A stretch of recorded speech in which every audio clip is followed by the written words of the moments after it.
왕 앞에서 스스로 높은 체 하지 말라. 대인들의 자리에 서지 말라. 이는 사람이 내게 이르러 올라가고 말하는 것이 내 눈에 보이는 길 앞에서 저리로 내려가라고 말하는 것보다 나음이니라. 너는 서둘러 나가서 다투지 말라. 마침내 내가 이웃에게 욕을 보게 될 때에 내가 어찌할 줄을 알지 못할까 두려우니라. 너는 이웃과 다투어를 그냥하라고 남의 명예한 일을 대설하지 말라. 듣는 자가 너를 꾸짖을 터이요 또 내게 대한 악평이 내게서 떠나지 아니할까 두려우니라. 경외와 평안만은 아롯에게 누른진 만에 근사하니라. 아멘.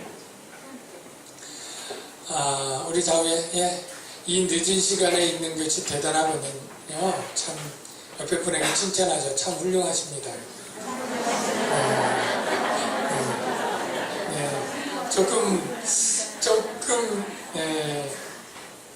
조금 민망하면서도 기분은 나쁘진 않아요. 그죠? 훌륭하다는 말이. 네. 점차 오후 예배에 이렇게 참석하는 그러한 성도들이 줄어가고 있고, 수요예배도 그렇고, 이건 저희 교회 성도들 아침부터 봉사하고 이 시간까지 있는 게 참 피곤할 텐데, 또 연휴에다가, 또 그런데도 이렇게 하여간 하나님께 예배하는 자리를 소중하게 여기서 웬만하면 이렇게 또 앉아 계신 여러분들이 참 훌륭합니다. 네. 제가 평 집사였으면 모르겠어요. 저도 자주 빠졌을 것 같은데요. 우리 예배 여러분들이 훌륭하시고. 오늘 말씀을 통해서 보면 잠언은 우리에게 지혜를 주는 말씀이죠. 하나님의 백성이 이 세상을 살 때 지혜롭게 살도록 하는 말씀이에요. 그래서 이 잠언의 지혜를 배워서 여러분들이 하나님이 영생을 풍성하게 누리게 하라고 하는 그 복대로 여러분의 삶이 좀 풍성해지고 풍요로워지고, 물론 이 세상이 전부가 아니고 지나가는 삶이지만 그래도 7, 80년 엉망으로 사느니 참 지혜롭게 인정받고 칭찬받고 존경받으면서 살아간다면 훨씬 더 복이 되고 덕이 되겠죠. 오늘 첫 번째 말씀은 겸손에 관한 말씀인데요.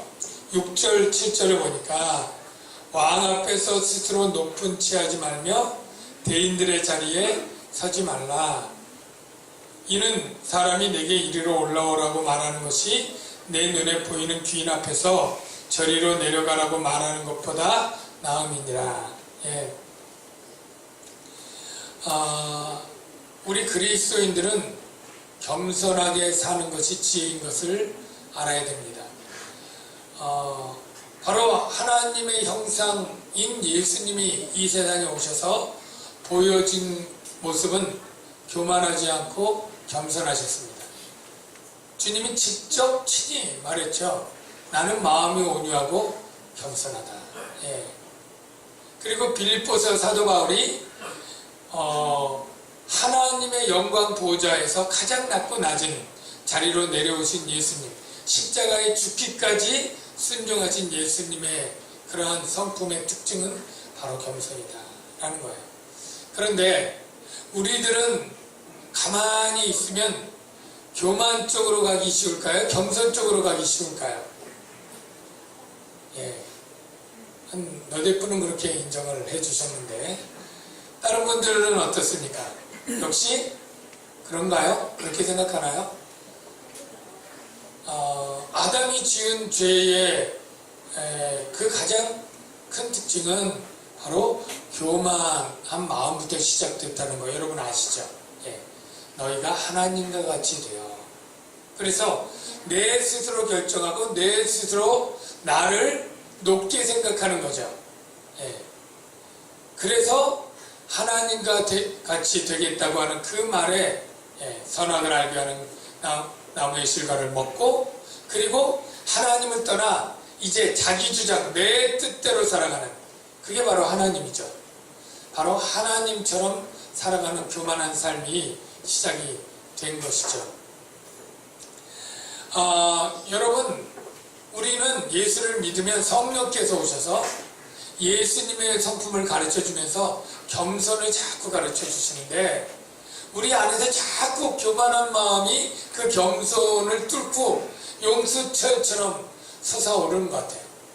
자꾸 절제하지 않으면 우리는 말세에 자기를 자랑하며 나를 자랑하는, 내가 높고 내가 훌륭하다, 이거를 자꾸 말하고 싶어하는 그런 마음이 우리 안에 너무도 뿌리 깊게 있는 것 같아요. 은근히. 제가 지난주에 저희 교회에서 있다가 개척하신 목사님 두 분 계셔요. 누군지 아시는 분? 장지동 목사님하고 김덕현 목사님 부부로 식사 이렇게 1년에 한두 번씩 만나서 식사하거든요. 그래, 이번에 만나서 이제 사모님들은 사모님끼리 얘기하고 목사님들은 목사님끼리 이렇게 얘기를 하죠. 그래서 목회가 어떤지, 좀 교회 어려움이 없는지, 부흥을 했는지, 재정은 어떤지, 교회 행사가 무엇이 있는지, 이런 걸 하면 이제 저보다 젊은 사람은 없어요. 근데 제가 이제 담임 목사였으니까 이제 이것저것을 조금 목회 코치라고 할까요? 우리 교회에서 하고 있는 몇 가지들을 막 얘기를 하고 좀 이렇게 그래도 목회 선배로서 이런 얘기를 해요.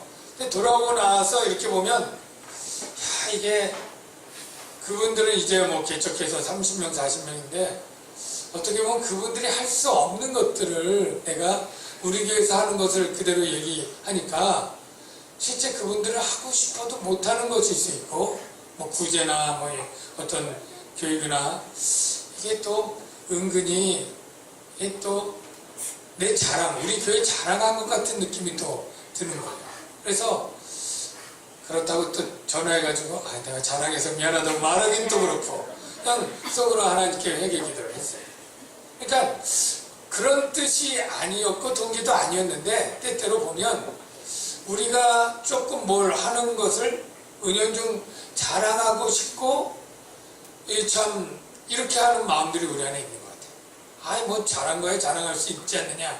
그런데 왜 자랑해서 안 되느냐면 사실 사람이 자랑할 만한 거리들이 있잖아요. 자녀가 좋은 대학교를 가고 사업이 잘 돼서 큰 돈을 벌고 또 뭐를 잘해가지고 공로를 하고 이렇게 세상에 자랑할 만한 것들이 있잖아요. 근데 그거를 믿음의 눈으로 보면 다 하나님께 받은 거예요. 너희가 받은 것이면서 왜 받지 않은 것처럼 자랑하느냐. 우리가 내가 지금 사업을 잘하는 것도 이 시대에 태어났기 때문이죠. 네. 내가 북한에 태어났거나 내가 믿음을 가지고 있는 것도 대한민국에 태어났으니까 그나마 가능하지, 저 믿지 않는 모슬렘 지역의 그 가정에서 태어났다면 목사 아니라 믿음을 자랑할 게 어딨어요. 그러니까 우리가 신앙적으로나 지혜로나 어떤 운대를 잘 타서 사업을 잘하거나 기술을 잘하거나 사실 처음 태어날 때부터 하나님에 의해서 받은 겁니다. 태어나는 시기, 태어나는 장소는 내 마음대로 안 되잖아요. 그것부터 하나님께서 할 수 있는 베이스가 된 거죠. 그러니까 따져보면 우리가 남들보다 조금 우월하고 탁월하고 한 게 있다 할지라도 따지고 보면 다 하나님께 받은 거 가지고 마치 다른 사람에게 내가 이렇게 잘했어, 내가 이렇게 훌륭하고 이런 것들을 하는 것이죠. 축복합니다. 우리가 하나님께 받지 않은 것이면 겸손의 자리를 떠나는 일이 없게 되기를 주의 이름으로 축복합니다. 또한 겸손할 때 유익이 무엇이냐면 겸손한 자는 어떻게 되느냐면 사람들이 나중에 결국 인정해줘요. 여기 그 7절에 보면 사람이 내게 이리로 올라오라.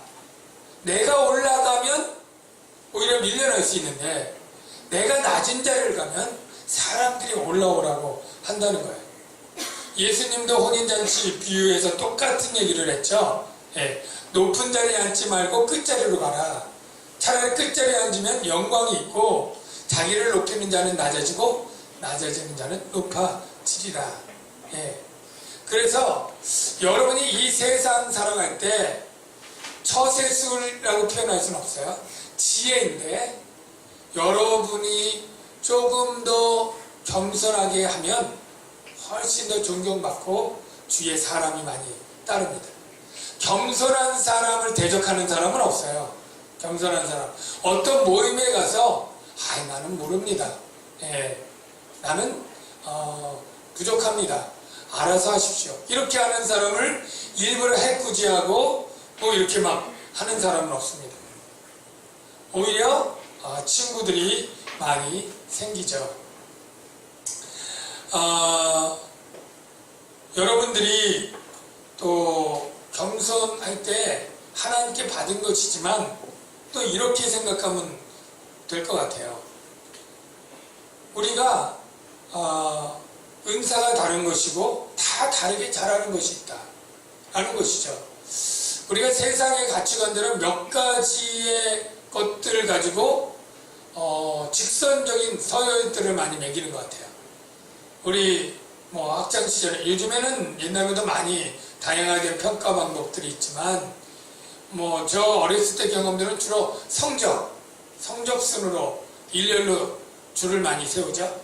특별히 국영수 이런 주요 과목에 줄을 많이 세웁니다. 음악 잘하는 걸로 등수 잘 안 매겼던 것 같아요. 운동 잘하는 것 특별히 이런 것도 물론 있지만 이런 거 없잖아요. 유머 잘하는 거. 근데 유머 잘하는 거 이거 점수 매기면 정말 잘하는 사람 친구 많고 사회에서 굉장히 성공할 수 있죠. 관계 잘 맺는 거, 성격 좋아서 친구들 많고 늘 따라다니는 그런 사람 있죠. 그런 능력 평가하지 않잖아요. 그의 온유한 성품, 얼마나 온유한지를 점수를 매겨가지고 등수 매기는 게 없잖아요. 그러니까 세상적인 가치 기준으로 몇 가지의 것들이 있을 뿐이지 우리는 다 하나님 볼 때 잘하는 게 국영수 이렇게 다른 것도 있지만 성품 중에서도 누구는 온유가 특별하고 누구는 자비가 많고 누구는 절제가 있고 이런 것들처럼 너무 다양한 잘하고 못하는 것들이 다 있는 거죠. 그러면 반드시 나보다 저가 훌륭한 점들이 몇십 개 이상 돼요. 내가 사회적으로 돈 많이 버는 것 이런 어떤 거는 탁월할지 모르지만 얼마든지 내 사원이나 내 밑에 사람이 나보다 훌륭한 성품, 훌륭한 좋은 장점들 이런 것들이 너무나 많을 수 있기 때문에 우리가 절대 하나님을 믿고 하나님의 이러한 지혜를 배운 사람은 교만할래야 할 수가 없는 것이죠. 네. 우리는 색깔들이 어느 것이 1등이다 이렇게 말할 수 없잖아요. 빨강이 1등입니까? 파랑이 1등입니까? 검정이 1등입니까? 색들은 다 저마다의 고유한 아름다움이 있어서 색깔의 1등이 없는 것이죠. 계명 중에 도가 1등입니까? 미가 1등입니까? 솔이 1등입니까? 어느 악보의 그 음정도 다 음악 원리에 다 같이 있고 중요하지 않습니까? 우리 사람이 그렇다고 생각해요. 다 저마다의 능력과 은사와 개성이 다른데 달라야 아름답고 달라야 풍요롭고 한 것이죠. 반드시 어떤 기준을 세우는 것 자체가 잘못인 것입니다. 사랑하는 성도 여러분, 겸손이란 무엇이냐면은 남들보다 우월하다 이 생각을 버리는 거예요. 남들보다 우월하다. 내가 남들보다 우월하다. 사업을 잘하시는 분은 사업 못하는 분보다 우월하다라는 생각을 버려야 돼요. 저에게 하는 말은 성도가 많은 목사가 성도가 적은 목사보다 우월하다. 이 생각을 버려야 됩니다. 공부도 마찬가지고요. 외모도 마찬가지입니다. 다른 어떤 것도 마찬가지예요. 반대로 그러면 나는 누구보다 열등하다. 이 생각을 가져야 겸손인가요? 그것도 아닙니다. 나는 누구보다 못하는 것이 있지만 잘하는 것도 있기 때문에 더 가치 있기 때문에 마치 색깔이 우열이 없는 것처럼 나는 나의 색깔을 가지고 있기 때문에 나는 다른 사람들이 존귀한 것처럼 나도 존귀하다. 이게 겸손이에요. 동등감을 갖는 것이죠. 동등감. 네. 남들도 하나님의 형상으로 지은 존귀한 존재고 나도 하나님의 형상으로 지은 존귀한 존재고 내가 남보다 탁월하거나 우월한 것도 아니고 남보다 열등하거나 부족한 것도 아니다. 이 마음을 갖는 것이 참된 겸손이에요. 여러분 이런 마음을 다 가지시기를 바랍니다. 여러분들 다 살아가면서 성적으로 막 우열 먹이고 또 커서는 재산 가지고 우열 먹이고 세상의 사회적 신분으로 우열 먹이고 이런 세상에 우리가 너무 스트레스를 받고 있는데 여러분 그냥 있는 그대로 있는 그 수준 있는 그 능력 자체로 여러분은 존귀하고 가치 있는 그러한 분이다. 남도 그렇고요. 그렇게 보는 눈을 가질 때 겸손하게 되는 것입니다. 이렇게 겸손하면 모두가 존귀하게 생각하면 주위에 사람이 많이 모이게 됩니다. 제가 보기에 그렇습니다. 겸손한 사람 주위에는 친구가 많아요. 왜냐하면 편하니까. 이 사람 자기 자랑 안 하니까. 여러분 자기 자랑 많이 하는 사람하고 3시간만 있으면 머리가 아파지기 시작해요. 그거 안 들을 수도 없고 맞자고 안 쳐줄 수도 없고 막 속에는 뒤틀리는데 그러니까 자기 자랑 안 하는 사람하고 있으면 편한데 자랑 많이 하는 사람 이게 또 정말 세상적인 기준으로 자랑거리죠. 그러니까 그런 사람은 자꾸 만나기가 싫어요. 밥 사준다 그래도 나중에 싫어요. 근데 자기 자랑을 하는 사람에게 모이는 사람이 있죠. 어떤 사람이냐면 그 사람은 불편을 감수하고 모이는 사람이에요. 왜? 그 사람이 불편을 감수하고도 그 사람 밑에 있거나 그 사람에게 어떤 유익을 얻기 위해 그 사람이 그 자랑거리가 떨어지면 친구도 다 떨어지는 거예요. 겸손한 사람은 애당초 겸손으로 시작했기 때문에 사람이 많고 그가 높아지게 될 때 사람들이 더 많아지게 되는 거예요. 여러분 어떤 삶을 살고 싶습니까? 당연히 겸손한 삶을 살아야 지혜롭겠죠? 여러분 그렇게 겸손한 분들 다 되시길 축복합니다. 자, 그 다음에 우리 8절 읽어볼까요? 8절 9절 같이 읽겠습니다. 시작. 마침내 네가 이웃에게 욕을 보게 될 때 네가 어찌할 줄을 알지 못할까 두려우니라. 너는 이웃과 다투거든 변론만 하고 남이 은밀한 일은 누설하지 말라. 지혜는 뭐냐면 서둘러 나가서 다투지 말라. 이 두 가지 이야기인 것 같아요.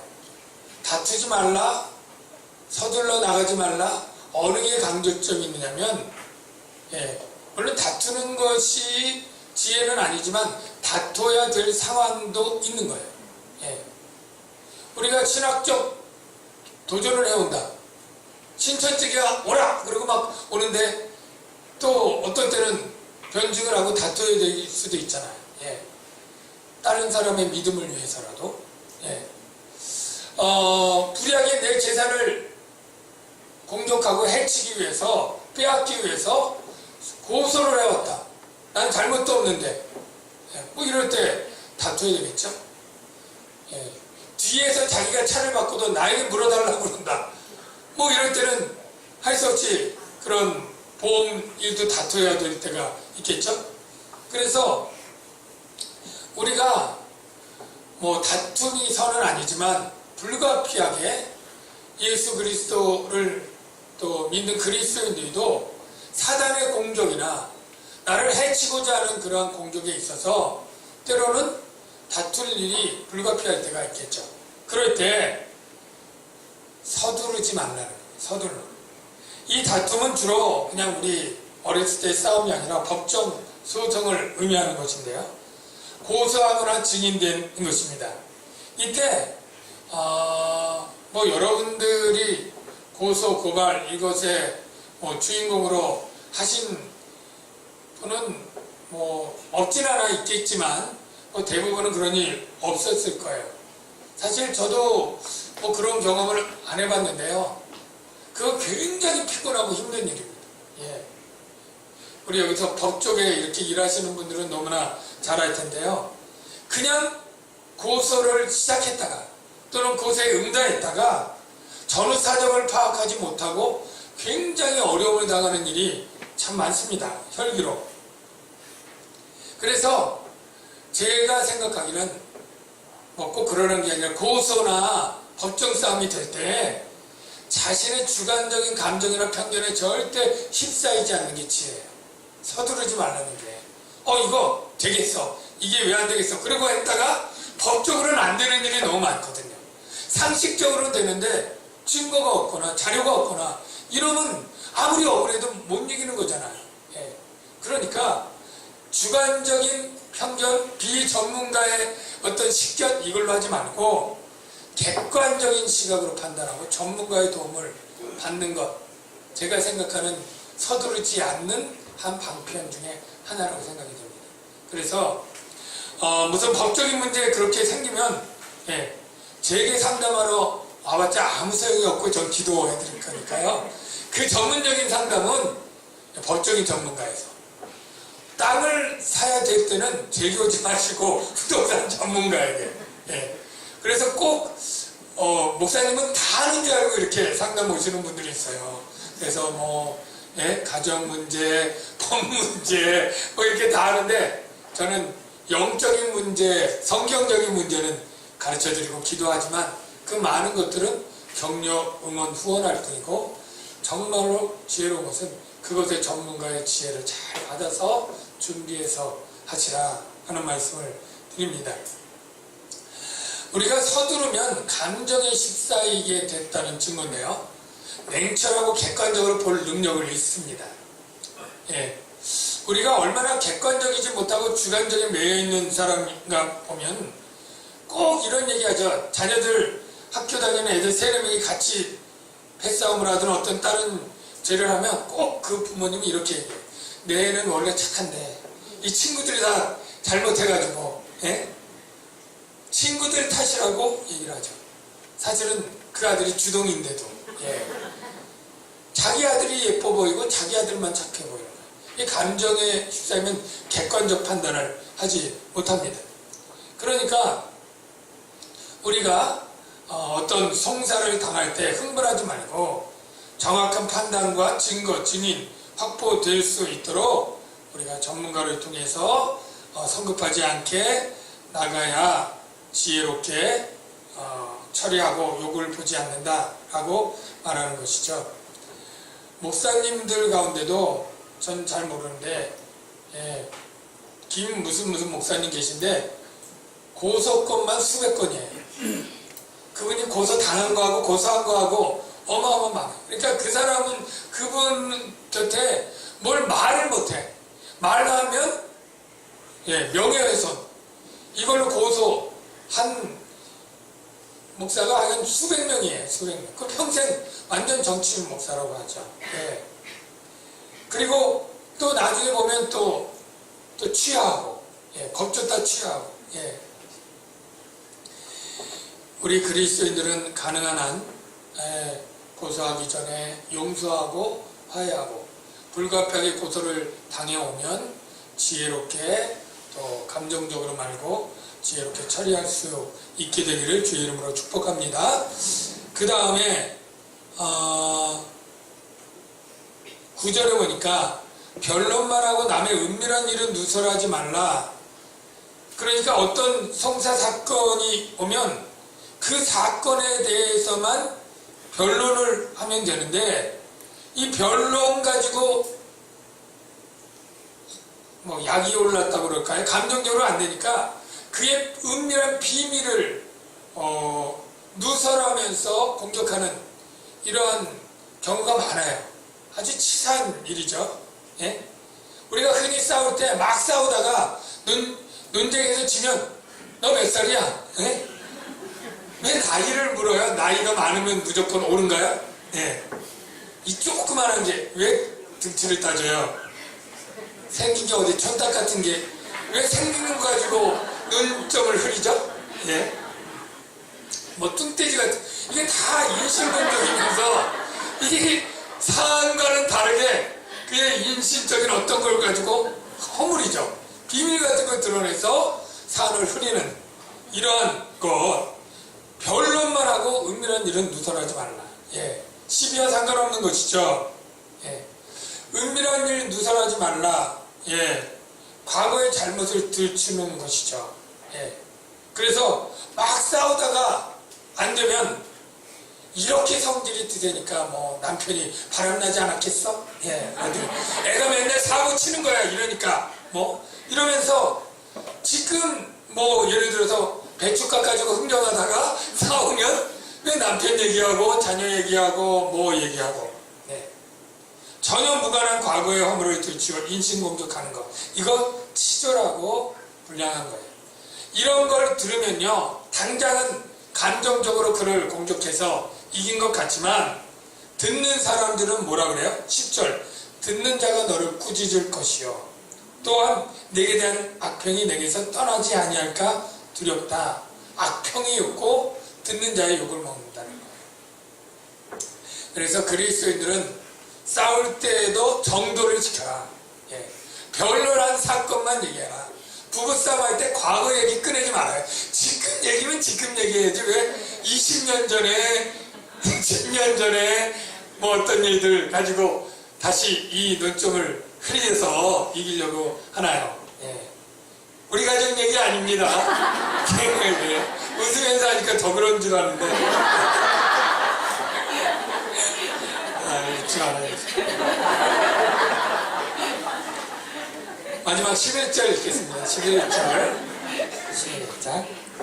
경우에 합당한 말은 아로새긴 은쟁반의 금사관이라. 경우에 합당한 말. 참 좋은 말이죠.